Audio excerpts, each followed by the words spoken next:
نحمده ونصلي ونسلم على رسوله الكريم اما بعد فاعوذ بالله من الشیطان الرجیم بسم اللہ الرحمن الرحیم واذکروا نعمت اللہ علیکم ومیثاقہ الذی واثقکم بہ اذ قلتم سمعنا واطعنا واتقوا اللہ ان اللہ علیم بذات الصدور یا ایہا الذین آمنوا کونوا قوامین للہ شہداء بالقسط ولا یجرمنکم شنآن قوم علی الا تعدلوا اعدلوا هو اقرب للتقوی واتقوا اللہ ان اللہ خبیر بما تعملون صدق اللہ العظیم۔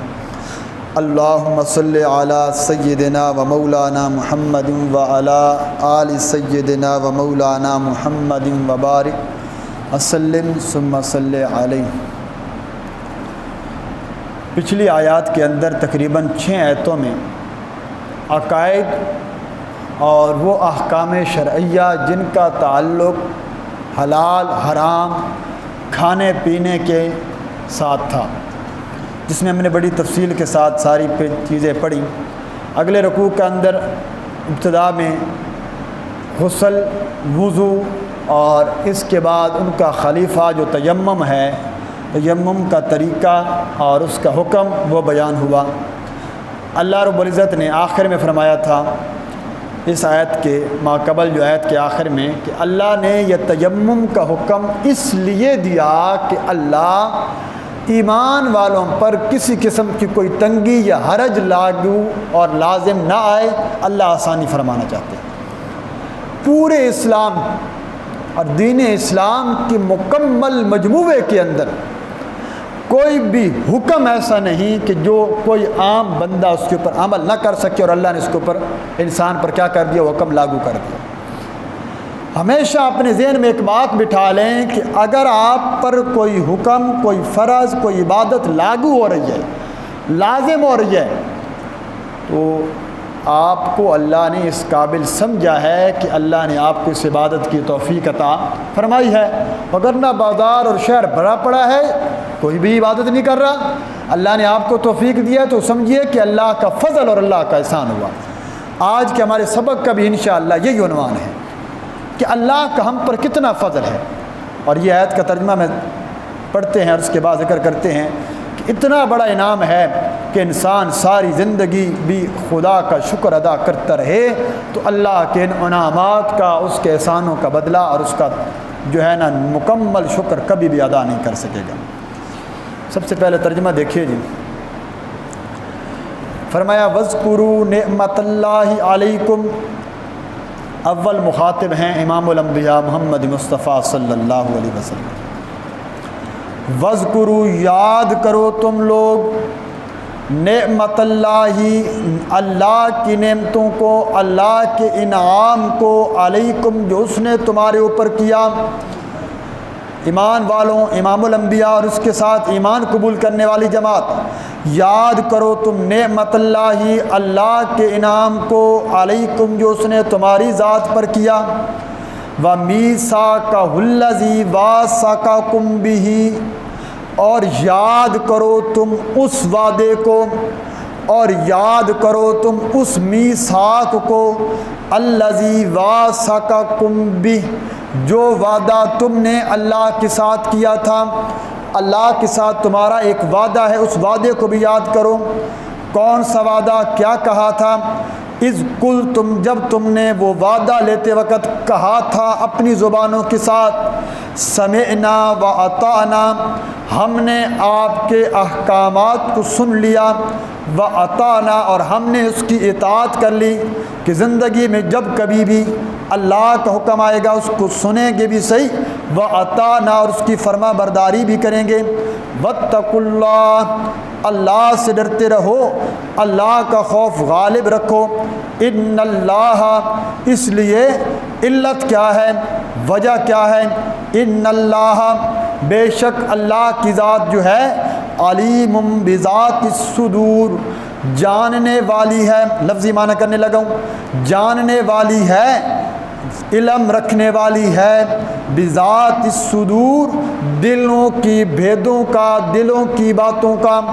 اللہ کی ذات ایسی بات ہے جو انسان کے دلوں کے اندر چھپے ہوئے وسوسوں کو بھی اللہ جانتا ہے۔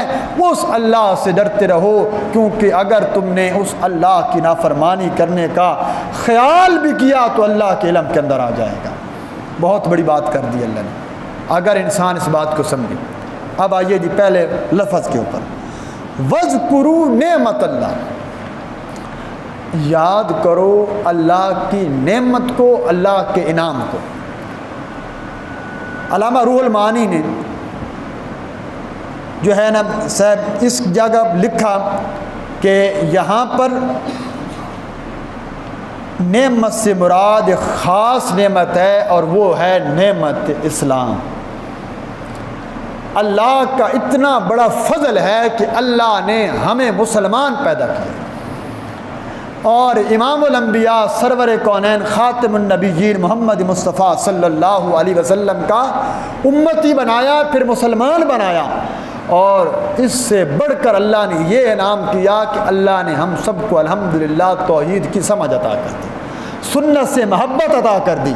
یقین جانیے یہ اتنی بڑی نعمت ہے، اتنی بڑی نعمت ہے، اگر کوئی بچہ ماں کے پیٹ سے پیدا ہونے کے بعد جب وہ ہوش سنبھالے اور کچھ اسے ادراک ہونے لگے، اس دن سے وہ اپنا سر سجدے میں رکھ دے، اور 60 60 70 اور 100 سال کی بات نہیں کر رہا، قیامت تک اللہ اس کو عمر عطا کر دے، قیامت تک، اور اس کی ایک ہی کیفیت ہو کہ اس کا سر سجدے میں ہے اور اس کی زبان سے اللہ کی تعریفیں نکل رہی ہیں، اور قیامت تک وہ اللہ کی تعریفیں کرتا رہے۔ اللہ کی اس ایک انعام کا مقابلہ اور اس ایک انعام کا بدلہ پھر بھی ادا نہیں ہو سکتا۔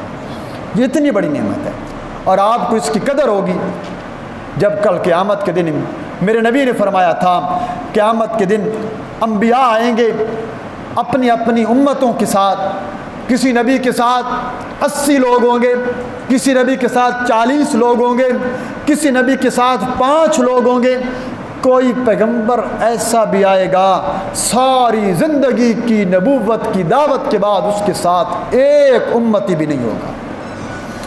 تو میرے نبی نے فرمایا یہ ہے نبی کا کام ہے، اس نے پہنچایا۔ اچانک ایک لشکر نمودار ہوگا، اتنی بڑی کثیر تعداد میں امت نظر آئے گی، میں کہوں گا کیا یہ میری امت ہے؟ مجھے بتایا جائے گا نہیں، یہ آپ کی امت نہیں، یہ اللہ کے کلیم حضرت موسیٰ کی امت آ رہی ہے، بنی اسرائیل آ رہے ہیں جنہوں نے صحیح طور پر ایمان لایا۔ تو میرے نبی نے فرمایا کہ میں سوچوں گا موسیٰ کی امت اتنی بڑی تو پھر میری کتنی ہوگی؟ پھر فرمایا کہ حضور صلی اللہ علیہ وسلم نے میدان معاشر میں ہر طرف سے لوگوں کی آمد شروع ہوگی اور میدان معاشر بھر جائے گا۔ اس دن پوری دنیا کی آدم علیہ السلام سے لے کر قیامت کے آخری انسان تک کی مکمل صفیں 120 صف بننی ہیں، 120 صف۔ یہ میں نے کہہ دیا، اب اس کی حقیقت وہ کتنی لمبی صف ہوگی کہ زمین پھیلا دی جائے گی، پہاڑ ختم، دریا ختم، زمین کے اوپر اونچ نیچ ختم، پھیلا دی گئی، مکمل سیدھی زمین ہے، پوری روئے زمین کی کیا ایک صف بن رہی ہے، اس میں کتنے کروڑ انسان ہو سکتے ہیں، لیکن اس میں سے 80 صفیں صرف اور صرف وہ کس کی ہوں گی؟ امت محمدیہ صلی اللہ علیہ وسلم۔ پوری دنیا کے حضرت آدم سے لے کر حضرت عیسیٰ تک کے انبیاء کی صفیں 40 اور 80 صفیں صرف امام الانبیاء صلی اللہ علیہ وسلم کی ہیں۔ اور میرے نبی نے فرمایا مجھے اس بات پر فخر ہے، میں کثرت کی تمہاری کثرت پر فخر کیا کروں گا۔ اور آپ نے فرمایا تھا اولاد کے معاملے میں کبھی یہ ذہن میں نہ رکھنا کہ اولاد زیادہ ہو جائے گی تو کھائے پیے گی کہاں سے، یہ ذمہ اللہ کا ہے، مجھے تمہاری کثرت پر اللہ کے ہاں فخر ہوگا۔ ہاں اس میں جو مومن ہوں گے وہ کامیاب ہوں گے۔ تو سب سے بڑی نعمت کیا ہے جی؟ نعمت اسلام۔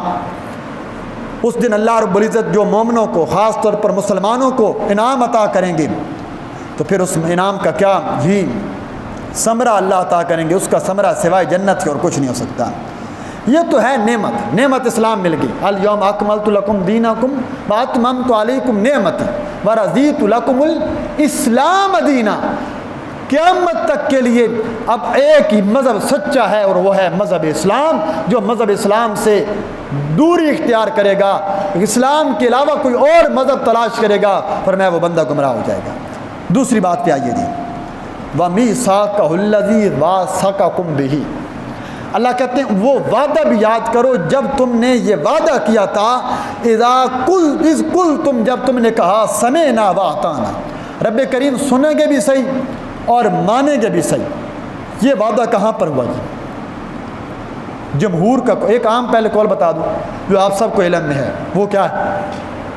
عالم ارماء میں ہم سب نے وعدہ کیا ہے جی، الستو بربکم، کیا میں تمہارا رب نہیں ہوں؟ قالو بلا، سب نے کہا بالکل آپ ہمارے رب ہیں۔ اب اللہ کا انعام دیکھیے، اللہ چاہتے تو اسی وعدے کی بنیاد پر بس دنیا میں بھیج دیتے، جو مومن بنتا وہ کامیاب، نہ بنتا اس کو جہنم میں ڈال دیتے، لیکن اللہ نے اس وعدے کو یاد کرانے کے لیے کیا دیے؟ انبیاء بھیجے، کتابیں بھیجی، عقل و شعور دیا، ذہانت دی، دلائل دیے، اس کے باوجود آج جو نہیں مانتا تو وہ بھی اللہ کی نافرمانی کرنے والا ہے۔ اور جمہور کے نزدیک اصل مطلب یہ ہے کہ کوئی بندہ بھی، میں اس کی مثال پیچھے دے چکا ہوں کہ اب نکاح کے موقع پر بندہ کیا کہتا ہے؟ قبول ہے، تو وہ ساری باتیں قبول کرتا ہے۔ اسلام کا جب کلمہ بندہ پڑھتا ہے، لا الہ الا اللہ محمد الرسول اللہ، اس کلمے کے اندر اس نے ہر بات کا اقرار کیا ہے، رب کریم اب جب تک میری جان باقی ہے تیرے ایک ایک حکم کی اطاعت کروں گا اور تیرے خلاف کسی بات کی نافرمانی نہیں کروں گا۔ یہ سمعنا وأطعنا مومن کی شان ہوا کرتی ہے۔ مومن کبھی حکمت تلاش نہیں کیا کرتا۔ مثلا اللہ نے کہا ہے نماز پڑھو، اب اگر میں کہوں بھئی نماز میں کیا طبی فائدہ ہے مجھے بتاؤ، یہ کافر کے ساتھ تو بحث بنتی ہے۔ ایک کافر بندہ ہے وہ کہتا ہے یہ جو آپ نماز پڑھتے ہو آپ اس کا مجھے فائدہ بتاؤ، ہم اس کو یوں نہیں بتائیں گے اللہ کو حکم ہے، وہ تو خدا کو مانتا ہی نہیں ہے، ہم اس کو وہاں پر سائنسی بنیاد پر کیا کرتے ہیں بتائیں گے اس میں طبی فائدے بھی ہیں، اس میں بہت زیادہ فوائد ہیں، اس کے بدلے میں اللہ نے بڑے انعام دینے ہیں۔ لیکن مومن کے ساتھ ایک ہی بات ہوگی، بھائی خدا کا حکم ہے مانو اور ہر حال میں مانو۔ حضرت عمر رضی اللہ تعالیٰ نے کہا تھا اوے لوگوں میری بات سنو اور میری بات مانو، تو ایک غریب شخص کھڑا ہو کر کہنے لگا امیر المومنین ہم نہ آپ کی بات سنتے ہیں نہ آپ کی بات مانتے ہیں، وجہ آپ کے جسم پر یہ جو کرتا ہے یہ مال غنیمت کے اس کپڑے سے بنا ہے جو سب میں برابر تقسیم ہوا تھا، کسی کی قمیص نہیں بنی، آپ کی قمیص کیسے بنی ہے؟ تو امیر المومنین اپنے بیٹے عبداللہ کو کہتے ہیں عبداللہ کھڑے ہو اور میری طرف سے جواب دو۔ حضرت عبداللہ فرماتے ہیں عبداللہ بن عمر کہ اصل میں نے اپنے حصے کا کپڑا اپنے والد کو دیا، تب جا کر کیا ہوا یہ کرتا بنا تھا۔ وقت کے حکمران کا بھری عدالت میں مسجد کے اندر احتساب ہو رہا ہے اور وقت کا حکمران احتساب دے رہا ہے، احتساب دینا پڑتا ہے۔ اگر انسان کے اوپر شک بھی پڑ جائے، شبہ بھی آ جائے، اپنے آپ کو دامن کو پاک کرنا پڑتا ہے۔ حضرت یوسف پیغمبر پر الزام لگتا ہے، حضرت یوسف کہہ سکتے تھے، کہا بھی صحیح، لیکن جیل کی کوٹری برداشت کر لی۔ بادشاہ کہتا آئیے آپ نے اچھا خواب بتایا واپس آ جائیے۔ حضرت یوسف کہتے ہیں اس وقت تک جیل سے باہر نہیں نکلوں گا جب تک میرے پہ اوپر لگے ہوئے الزامات کا مجھ سے دھویا نہیں جائے گا۔ بلائیو ان عورتوں کو، زلیخا اور اس کی سہیلیوں کو بلایا گیا اور انہوں نے کہا کہ ہم نے جھوٹا الزام لگایا تھا۔ تب یوسف پیغمبر جیل سے باہر آتا ہے۔ وجہ میرے نبی کا یہ فرمان ہے شبہ اور تہمت والی جگہوں سے اپنے آپ کو بچایا کرو، یہ مومن کا شان ہے۔ اس لیے وقت کو حکمران نے جواب دیا، حضرت عمر جواب دیتے ہیں، اور یہ تو حضرت عمر ہیں، امام الانبیاء محمد مصطفیٰ صلی اللہ علیہ وسلم کے اخلاق کریمانہ دیکھیے۔ بخاری شریف کی روایت ہے، حضرات صحابہ کہتے ہیں ہم ایک جنازہ پڑھ کر حضور سے واپس آ رہے ہیں، ایک بندہ آیا اور اس نے یوں میرے نبی کے گلے میں چادر ڈالی، چادر، اور یوں بل دینا شروع کیے۔ کوئی عام بات نہیں ہے، صحابہ ساتھ ہیں، بل دیتا چلا گیا، اتنے سخت بل دیے کہ آپ کی یہ رگیں مبارک پھول گئیں، آنکھیں سرخ ہو گئیں گلا دبنے کی وجہ سے، اور وہ اپنے قرض کا مطالبہ چاہتا تھا۔ حضور نے اس سے کوئی قرض لیا تھا کسی بندے کی مدد کے لیے، تو صحابہ نا اس کو مارنے کے لیے دوڑے، جانشین تھے نا، میرے نبی کے پہرے دار تھے۔ حضور نے فرمایا کیا کر رہے ہو تم؟ بجائے اس کی تائید کرنے کے وہ ٹھیک کہتا ہے، وہ اپنا حق لینے آیا، تم اس کو مارنا چاہتے ہو؟ نہیں، اس کی تائید کرو اور مجھے کہو کہ امام الانبیاء اے یا رسول اللہ آپ اس کا قرض کیوں نہیں دیتے؟ کتنی بڑی بات کر دی، کتنی بڑی بات کر دی، اور اس کو معاف کر دیا۔ تو یہ ہوتا ہے حاکم وقت کی فراخ دلی۔ تو فرمایا کہ اللہ نے تم سے فرمایا، اب جب وہ حضرت عمر نے احتساب دے دیا نا، اب وہ بندہ کہتا ہے اے عمر اب حکم کر، سنیں گے بھی صحیح مانیں گے بھی صحیح، اب ہماری کیا مجال ہے جب آپ شریعت کے حکم کے مطابق چل رہے ہیں۔ جب تک حکمران شریعت کے مطابق چلتے رہیں، وہ اگلی ہماری آیت میں بھی بات آ رہی ہے بہرحال، تو یہ ہم نے وعدہ کیا سب نے جی، سنیں گے بھی صحیح مانیں گے بھی صحیح، واتقوا اللہ، اللہ سے ڈرتے بھی رہیں گے، کیونکہ اللہ ہمارے دلوں کے حالات کو جانتا ہے۔ یہ دلوں کے حالات کے اوپر آپ پہلے بھی یہ بات سنتے رہتے ہیں، میں کئی بار بتا چکا ہوں، اللہ ایسی علیم ذات ہے۔ دیکھیں ہم جہاں پر جتنے لوگ موجود ہیں، ہم سب کے دلوں میں ایک ایک بات ہے، ہمارے دل میں ایک بات ہے۔ ہم میں سے دنیا میں یہاں بیٹھا اور دنیا کا کوئی انسان یہ دعویٰ نہیں کر سکتا میں اس شخص کے دل کی بات کو پڑھ سکتا ہوں۔ آج تک کوئی تاریخ ایسی سائنس دان اتنی ترقی نہیں کر سکے آنے والے خیالات کو پڑھا جا سکے۔ اللہ کہتے ہیں وہ خیال جو تمہارے دل میں اب موجود ہے، اور وہ خیال جو اگر تمہاری زندگی اتنی ہے اور 10 سال کے بعد میرے ذہن میں خیال آنا ہے، میرا رب اتنی علیم ذات ہے ابھی سے اس خیال کو بھی جانتا ہے، تو اس رب کو کیوں نہیں پکارا کریں جو رب اتنا زیادہ قریب ہے۔ تو لہٰذا اللہ کہتے ہیں اس رب سے ڈرو اور دلوں کے حالات یعنی دلوں میں بغض نہ رکھو، کینہ نہ رکھو، اللہ کی فرما برداری اچھے طریقے سے کرتے رہو۔ اب آئیے جی اگلی آیت میں، یہ آیت تقریباً بالکل اسی مفہوم کے تحت ہم سورہ نساء کے اندر پڑھ چکے ہیں، وہاں بھی تھوڑا سا فرق ہے، وہ بتاتا ہوں وہاں کیا فرق تھا یہاں کیا فرق ہے۔ پہلے اس آیت کے پہلے ایسا دیکھیے جی، فرمایا یا ایھا الذین آمنوا، اے ایمان والوں، اے وہ لوگوں آمنو جو ایمان لے کر آئے ہو، کونو ہو جاؤ، قوامین کھڑے ہونے والے، احکام کی پابندی کرنے والے، کھڑے ہو جاؤ للہ اللہ کی ذات کے لیے، شہداء گواہی دینے کے لیے، بالقسط انصاف کے ساتھ، انصاف کے ساتھ اللہ کی رضا کے لیے کھڑے ہو جاؤ اور گواہی دو کہ ہم اللہ کی ذات کے لیے گواہی دیں گے۔ اگلا جملہ سنیے، اگلا جملہ بہت سے مسائل کو حل کر دے گا۔ وَلَا يَجْرِمَنَّكُمْ، وَلَا يَجْرِمَنَّكُمْ، مت، یہ پیچھے گزر چکی ہے، وَلَا يَجْرِمَنَّكُمْ، مت ابھارے تم لوگوں کو، شنآن قوم، کسی قوم کی دشمنی، کسی قوم کا بغض تمہیں اس بات پر مت ابھارے، اللہ اوپر اس بات کے کہ اللہ تعدلوا کہ تم عدل نہ کر سکو۔ کسی قوم کے ساتھ تمہارا ذاتی بغض ہے، ذاتی عداوت ہے، اس کے اندر تمہارے عدل کے اندر کوئی اختلاف اور اس کے اندر کوئی کمی بیشی نہیں آنی چاہیے، بلکہ قرآن کا حکم سنو، اے دلو، ہر حال میں عدل کیا کرو، ہوا اقرب للتقوی، یہ تقوی کے بہت زیادہ قریب ہے۔ سورہ نساء میں کیا گزرا جی؟ وہاں تھا کونو قوامین بالقسط شہداء للہ، کونو قوامین بالقسط شہداء للہ، یہاں کیا ہے؟ کونو قوامین للہ شہداء بالقسط۔ یہاں مفسرین نے بڑا خوبصورت نقطہ لکھا، تفسیر بار محیط کے اندر حضرت مفتی شفیع صاحب لکھتے ہیں، اتنا پیارا نقطہ ہے کہ کسی بھی انسان کو عدل اور انصاف سے روکنے کے لیے دو چیزیں رکاوٹ بنتی ہیں۔ کیا؟ ایک اپنی یا اپنے خیر خواہ، اپنے دوست احباب کی محبت جو ہے وہ آڑے آ جاتی ہے اور انسان کیا کرتا ہے؟ عدل سے رک جاتا ہے۔ اور دوسرا یہ ہے کہ کسی قوم سے بغض اتنا ہوتا ہے، دشمنی اتنی ہوتی ہے، اس سے نفرت اتنی ہوتی ہے کہ بندہ چاہنے کے باوجود عدل کا فیصلہ نہیں کر سکتا۔ ہمارا اسلام تو کیا کہتا ہے کہ اگر ایک عدالت میں عیسائی اور مسلمان، ہندو اور مسلمان کا مقدمہ آ جائے تو عادل جو وہاں پر قاضی بیٹھا ہے اس کے لیے لازم ہے کہ وہ ہر ایک کے لیے برابری کا سلوک کرے۔ اور میں نے آپ کو واقعہ سنایا تھا وہ قاضی کا جس کی آنکھ کے اندر عذاب ہو رہا تھا، اس نے آنکھ کے سارے سے کہا تھا روزے کی حالت مسلمان تو چھاؤں پہ رو جا، اور کافر کو دھوپ میں کھڑا کیا تھا، اللہ نے اس کی آنکھ کو پکڑ لیا تھا۔ تو قاضی کے لیے کیا فیصلہ ہے جی؟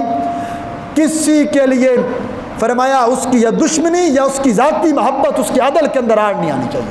عدل سب کے لیے ہونا چاہیے، برابری سب کے لیے ہونی چاہیے، انصاف سب کے لیے برابر ہونا چاہیے۔ حضرت عمر فاروق، عمر بن عبدالعزیز رحمہ اللہ کے زمانے میں میں نے بتایا تھا کہ مسلمانوں کی جماعت نے ایک لشکر کے اوپر، ایک علاقے شہر کے اوپر قبضہ کر لیا رات، یعنی ان کے ساتھ معاہدہ تھا، معاہدہ صبح ختم ہونا تھا، یہ رات کو جا کر سرحدوں پر ٹھہر گئے، جیسے صبح کو سورج طلوع ہوا یہ انہوں نے فوراً حملہ کر دیا۔ اب وہ مطمئن تھے کہ پتہ نہیں مسلمان کب آئیں گے، ابھی رات کو تو معاہدہ ختم ہوا، اور حملہ کیا۔ یا ایک تاریخ کے اندر فرق لگ گیا مہینے کی تاریخ میں، اور شہر فتح ہو گیا۔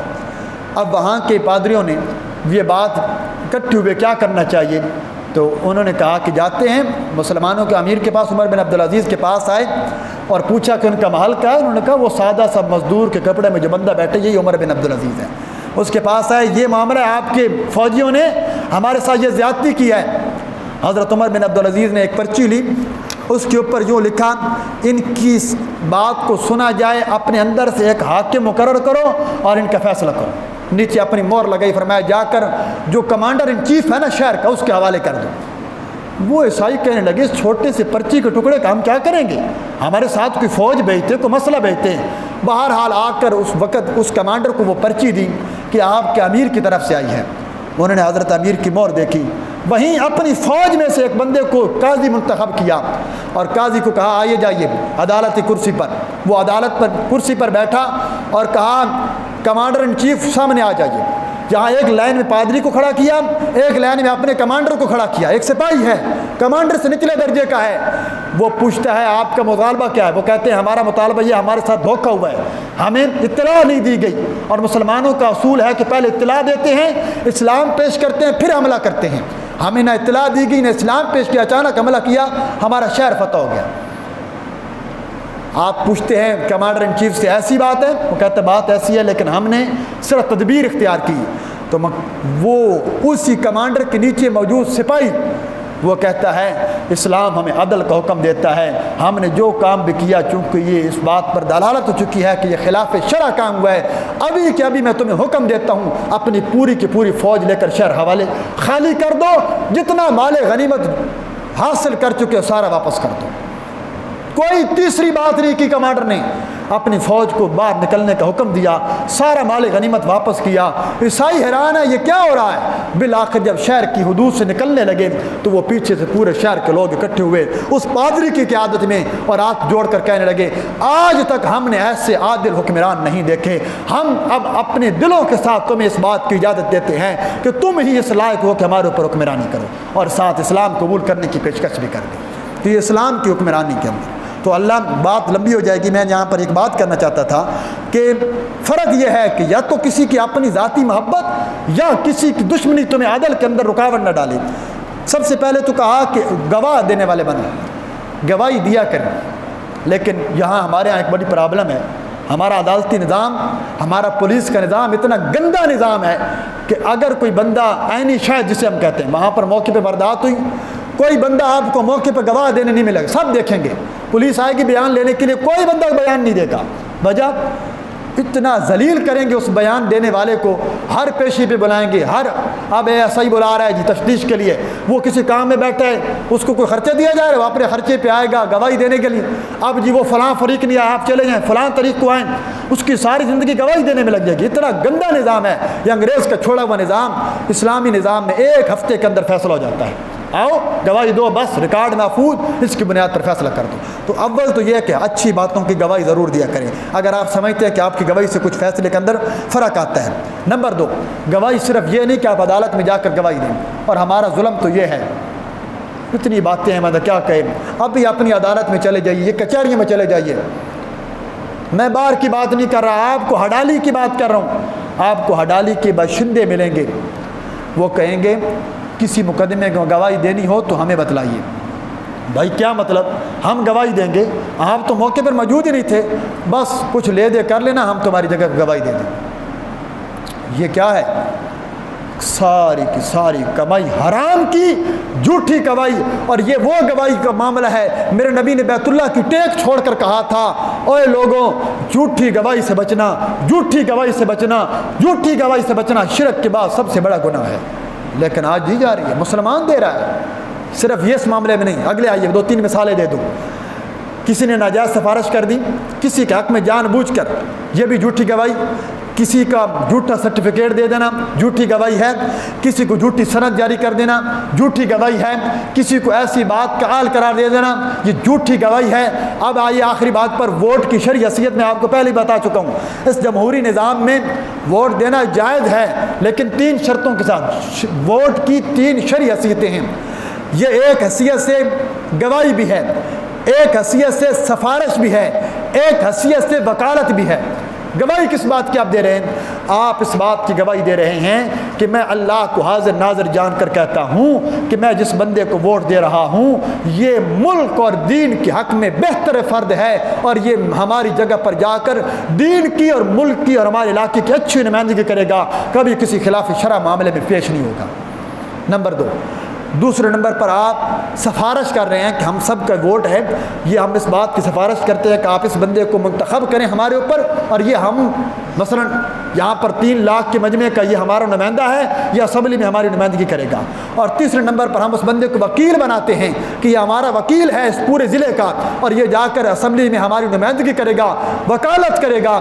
اگر آپ کسی دیندار بندے کو ووٹ نہیں دیتے اور آپ کسی ایسے بندے کو دیتے ہیں جس کے نہ عقیدے کی پہچان ہو، جس کے نظریے کی پہچان ہو، جس کے منشور کا پتہ نہ ہو، تو حضرت مفتی صاحب لکھتے ہیں، میری بات نہیں ہے، انہوں نے اس کے اوپر بڑی پوری کتاب لکھی ہے، فرمایا اگر وہ کسی غلط کام کا حصہ بنا، اگر وہ کسی ظلم کا حصہ بنا، کسی خلاف شریعت بل کا حصہ بنا، سارے کا سارا گناہ جو اس کو ملے گا اس کو دینے والے ووٹروں کو بھی اتنا ہی گناہ ملے گا۔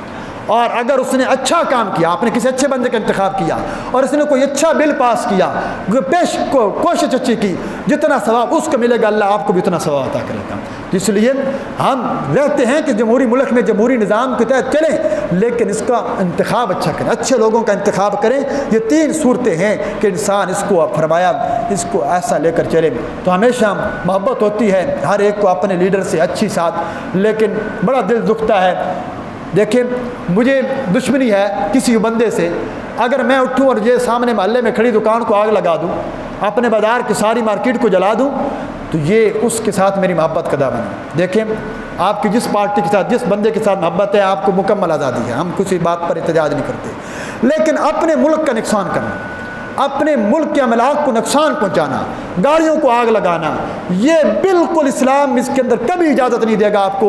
اور اس کا ایک میرے نبی نے یہ حقوق العباد کے وہ معاملہ ہے، اس غریب نے پتہ نہیں کتنے سوچوں کے بعد، کتنی محنتوں کے بعد، کتنے پلاٹ بیچ کر ایک چھوٹی سی دکان تعمیر کی ہوگی، اور آپ کی ایک آگ کی نظر آتش ہو گئی، جتنے بندے اس میں شریک ہوں گے، اور اگر دونوں طرف سے اگر سختی ہوگی تو دونوں اس کا وبال بھگتیں گے کل قیامت کے دن۔ اس لیے کبھی بھی ملک دشمن عناصر کا حصہ نہ بنیے گا، اپنی ادارے کے ساتھ، اپنے ملک کے ساتھ، وطن کے ساتھ محبت کو قائم رکھیں۔ پرامن احتجاج سب کا حق ہے، لیکن کبھی کسی کو نقصان اس کی کبھی تائید نہ کیجیے گا۔ فرمایا اے دلو عدل کرتے رہو، یہی تقوی کی زیادہ قریب ہے۔ واتقوا اللہ، اللہ تمہیں پھر حکم دیتے ہیں او خدا سے ڈرتے رہنا، خدا سے ڈرتے رہنا، اللہ کی حدوں کو پامال مت کرنا۔ ان اللہ خبیر بما تعملون، بے شک اللہ کی ذات خبردار ہے تمہارے تمام اعمال کی، اللہ کو تمہارے ایک ایک عمل کی خبر ہے۔ خبردار کبھی بھی کسی ایسے عمل کا حصہ نہ بننا، ایسا کام نہ کرنا کہ جس کا تم خدا کے سامنے جواب نہ دے سکو۔ ہمیشہ عدل، یہ عدل صرف عدالت کے ساتھ نہیں، میں نے عدالت کی مثال دی، اپنے تمام معاملات میں عدل کیا کریں، آپس میں معاملات میں، اپنے گھریلو معاملات میں، دوستوں کے معاملات میں عدل کریں گے، انشاءاللہ اللہ کی رحمت نازل ہوں گی۔ اللہ کریم سے دعا اللہ ہمیں صحیح معنی میں قرآن و سنت اور سچا مسلمان بننے کی توفیق عطا فرمائے۔